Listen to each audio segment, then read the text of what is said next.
Hey YouTube, I am making this video to give you an update. I know I promised to make this video last week, didn't end up happening. So just real quick, I'm going to tell you guys about the shows that I'm in, and then I am going to tell you about the car accident that I was in. Right now I'm starting rehearsals for The Who's Tommy at the Metropolitan Ensemble Theater, so I'm in another paid show. Yay! That opens the third weekend in May and closes the first weekend in June. So if you're in the KC area, please come out and see that. I'm also in a Script in Hand production with the Met called Guys and Dolls Script in Hand. So basically it's the Guys and Dolls musical, but it's like a staged reading where we have the scripts in our hands with us. And that's a thing that they do with the KC Library, where it's a one-time show in the afternoon for free, so people don't have to pay for it. And that performance is going to be on May 1st at 4 p.m. at the Kansas City Library Plaza branch. And it's free, so you should come see it. After that, I will be in Bye Bye Birdie with Leewood Stage Company. I'm playing Ursula, who is the president of the Conrad Birdie fan club. She's the comedic relief, so that's going to be really fun. That is going to be in July. Following that, I will be in a brand new musical called Generation Y, written by the band Shudder. And it's spelled W-H-Y, why the question, not why the letter, but it's a pun on Generation Y. And it's about people from Generation Y and their struggles and sticking it to the man and stuff like that. And it's a really, really, really cool story. And it has little vignettes in between the story about the people. It's strange, but it's got a really good message. And I play woman, which is, I represent all of the women from Generation Y, and that's the lead part. So I have the lead part in a brand new musical, and I have a feeling that it'll really, really hit off and people will want to do it elsewhere. And so I'm like the original role, and that's with a theater company called Journeyman Theater that will be performing in the end of September. I also just went to Chicago to go to an audition for Stiletto Entertainment. They work with Holland America Cruises, and basically I'm trying to get a job with them in one of the shows on a cruise ship. And so if they hire me, I will be on a cruise ship for 8 months to 14 months at a time. They pay really well. You don't have to pay rent or utilities or anything like that. It's all provided. Your food is all provided. Basically, the only thing you have to pay for is if you want to drink alcoholic beverages on the boat, or if you want to do some of the, activities that they have for the passengers, like if you want to go scuba diving or stuff like that. So all the side stuff you have to pay for, but you don't have to. So I am really broke, like depressingly broke right now, and so that would be so amazing if I could get that job, because my bank account is tiny and I have student loans I have to pay every month, and now I don't have a car. Let's talk about that. I got in a pretty bad car accident on Wednesday morning on my way to work. I was literally a block away from the school when it happened, so I was almost to work, so close. My car was T-boned and then flipped onto the driver's side. No one was seriously hurt. I was the only one that got hurt. The other woman was just shaken up real bad. And I'm fine. As you can see, I just have severe whiplash. They took x-rays to make sure I didn't break or fracture any bones, but basically I feel like I'm in a neck brace right now because I can't really turn my neck. I can't lift my hands above my head. They give me some painkillers, and they said it'll get worse before it gets better, and they were not kidding, because yesterday it hurt. Now it's really bad.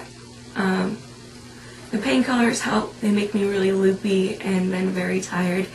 They dull the pain, but it doesn't ever really go away, and I'm always stiff.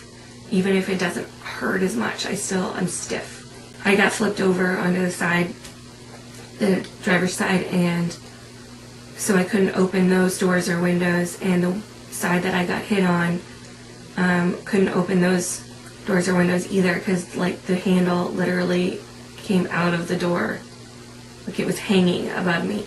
So I was stuck in the car for about 4 or 5 minutes, and luckily I was across the street from a Quick Trip, so some people who had been pumping gas ran over and broke a window and dragged me out of the car. I was in a really cute pencil skirt too, so they had to pull me out in this pencil skirt and heels. So the ambulance came and they said they wanted to take me to the hospital, but my parents were coming, so I said I'll wait for them to take me because it's really expensive to drive in an ambulance. So they picked me up and they took me to the ER and they gave me some neck x-rays, and I was sitting in the ER for a couple of hours and they didn't give me anything for the pain. So when the lady took my x-ray and was moving me around, I was crying the whole time because it hurt so bad. But it was terrifying. As you hear from people in like I could die experiences, they say their life flashes before their eyes. That didn't really happen, but something did flash before my eyes. I saw one of my best friend's faces, and it was just as I was flipping over, I was thinking, I'm gonna die and I'm not gonna be able to see him again. And all I could think in, the slow-mo moments of me flipping was, I don't want to die before I see him again. So I'm really glad that I get to. Yeah, and I want to thank everyone for all of their love and support and making sure that I'm okay. When bad stuff happens, it really shows you who cares, who's really worried about you. And I have so many friends, and I want to thank you guys. Everyone has been asking the details of the car accident, like how exactly it happened. So right now I'm going to draw a little diagram so that you guys can see it, because it's kind of hard to explain. So here, I'll just show you right now. Okay, so this Uno Stacco block will be the other car, and this carriage, Belle and Beast, gonna be me. So I'm sitting here at this intersection. I have a green light and they have a green light. If you'll notice, this here is all backed up. Like, there's no place for these people to go.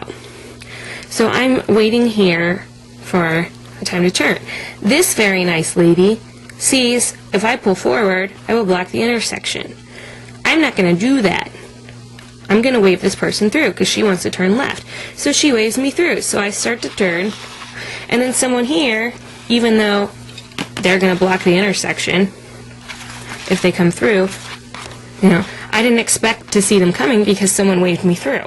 So I'm, driving through, and then she's coming real fast and pushes me into the curb and knocks me over.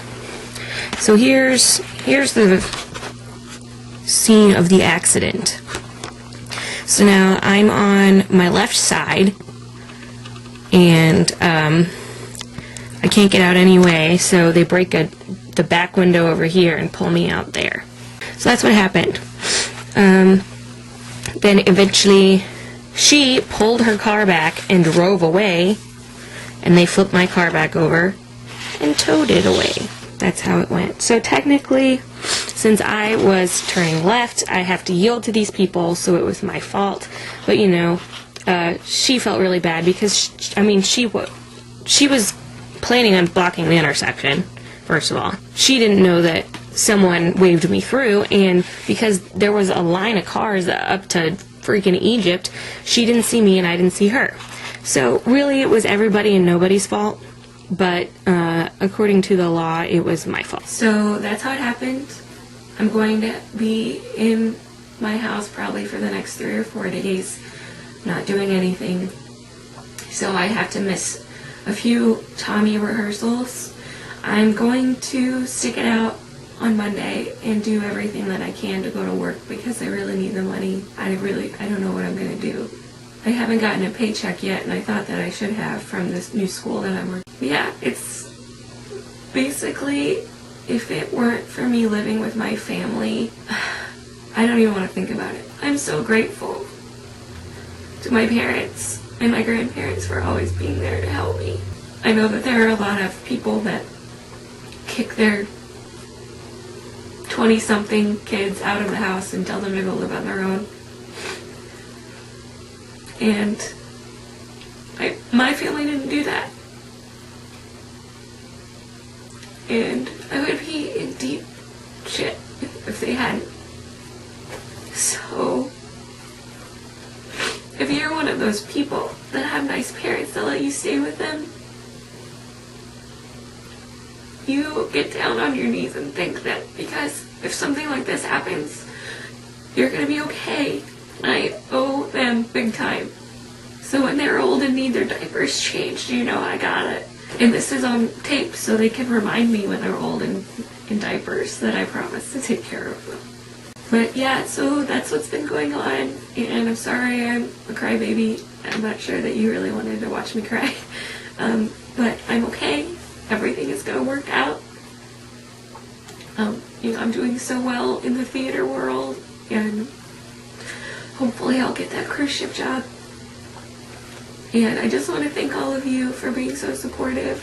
And I know I don't have a lot of subscribers, but the 100 and something that I do, you guys are really faithful, and I so appreciate that. And if you want to make me smile, you should get your friends to subscribe too, because I really do love making videos. Thanks for watching. Hopefully my next video will be much happier.